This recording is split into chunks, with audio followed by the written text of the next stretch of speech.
अब हम पढ़ते हैं कि जो प्रेपोजिशनल सेंटेंसेस होते हैं, यानी किसी वर्ब के साथ में कोई प्रेपोजिशन लगी हुई होती है, तो उस तरह के सेंटेंसेस को हम पैसिव वॉइस में कैसे बनाते हैं।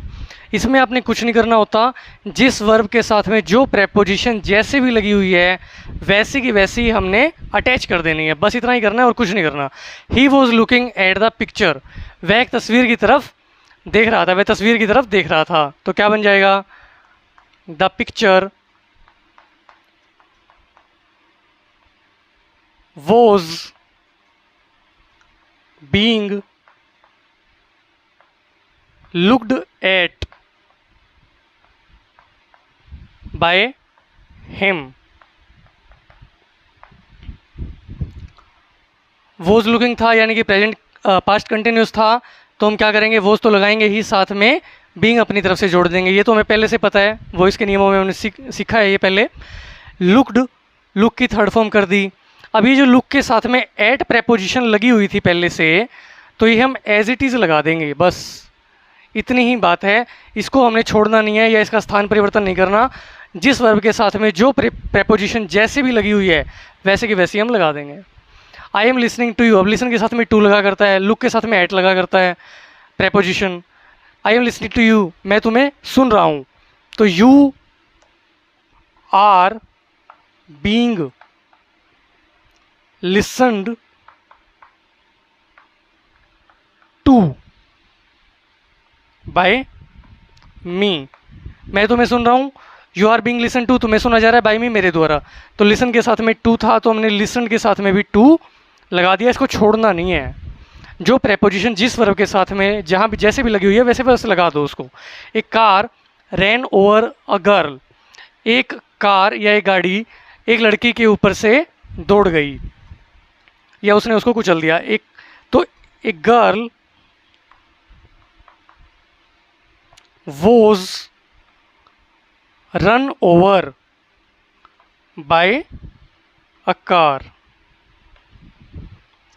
एक गर्ल वॉज रन ओवर यानी एक लड़की जो थी उसके ऊपर से दौड़ गई, क्या, बाय एक कार यानी गाड़ी के द्वारा उसको कुचल दिया गया या उसके ऊपर से वो दौड़ गई।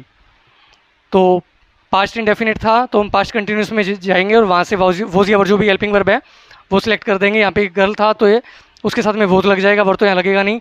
और रन रैन रन होता है, तो थर्ड फॉर्म हमने रन यूज़ कर दी यहाँ पर। ओवर जो प्रेपोजिशन लगी हुई थी वो रन के साथ में वो सेम की सेम लगा देंगे। The boys laughed at the old man, लड़के बूढ़े आदमी के ऊपर हंसे। अब लो लाफ के साथ में एट प्रेपोजिशन लगा करती है, तो हम सेम की सेम रख देंगे। क्या बन जाएगा, द ओल्ड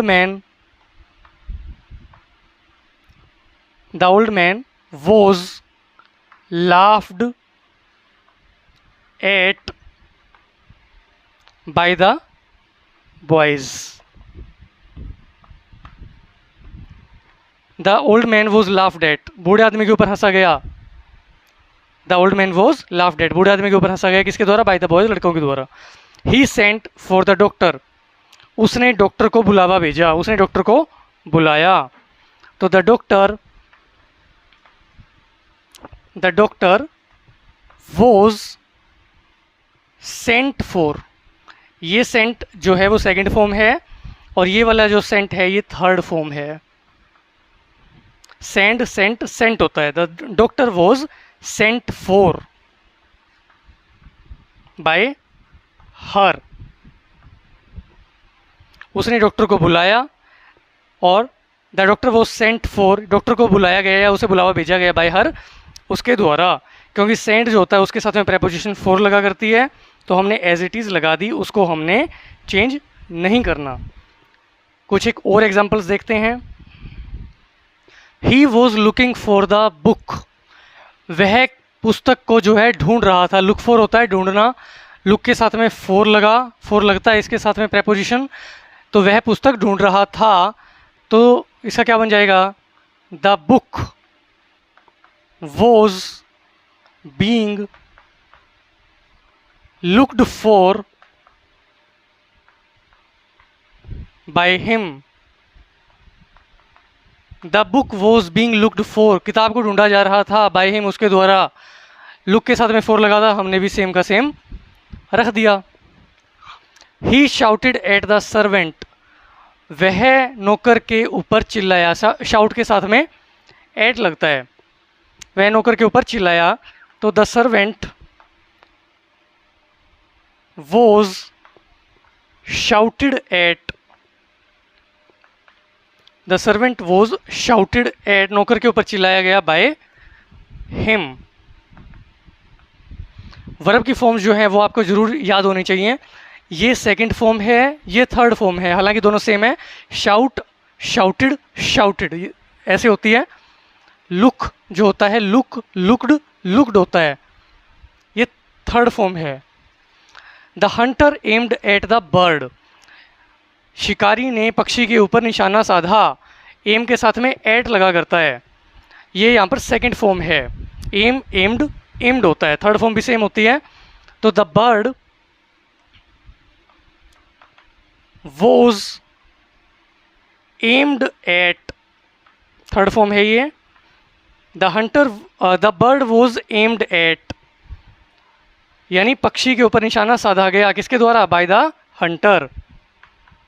तो बाय द हंटर, पक्षी के ऊपर निशाना साधा गया हंटर के द्वारा। तो एम के साथ में एड था तो हमने एज इट इज़ लगा दिया। My friend called on me, मेरे दोस्त ने मुझे बुलाया। तो कॉल के साथ में ऑन प्रेपोजिशन लगी है तो हम सेम की सेम लगा देंगे। आई वॉज, ये कॉल, कॉल जो है ये सेकंड फॉर्म है। Call, called, called. I was called on, same का सेम रह जाएगा, यानी मुझे बुलाया गया किसके द्वारा? Bye my friend. He brought up the poor child, उसने गरीब बच्चे का पालन पोषण किया। ब्रिंग अप से बन गया ब्रॉट अप। ब्रिंग अप क्या होता है? पालन पोषण करना। ब्रिंग के साथ में अप लग गया तो पालन पोषण करना हो जाता है, वैसे ब्रिंग का मतलब लाना होता है। तो ये फ्रेजल वर्ब्स होती हैं। तो ब्रोट, ही ब्रोट अप, ये सेकंड फॉर्म यहाँ पे लगी हुई है, उसके साथ में अप प्रेपोजिशन लगी हुई है। हम क्या करेंगे? अप को इसके साथ ही रखेंगे, इस वर्ब के साथ ही, और इसकी थर्ड फॉर्म भी ब्रोट ही होती है। Bring, brought, brought. तो the poor child, the poor child was brought up, the poor child was brought up by him. गरीब बच्चे को जो है उसको पाला गया या उसका पालन पोषण किया गया बाय हिम, उसके द्वारा। तो इस तरह से हम जो है जो भी प्रेपोजिशनल सेंटेंसेस हैं, जब वर्ब के साथ में कोई प्रेपोजिशन अटैच होती है तो हम उसको पैसिव वॉइस बनाते समय हटाते नहीं हैं, उसका स्थान परिवर्तन नहीं करते, उसको वहीं पर उसी वर्ब के साथ में जोड़े रखते हैं। बस इतना ही हमें ध्यान में रखना है।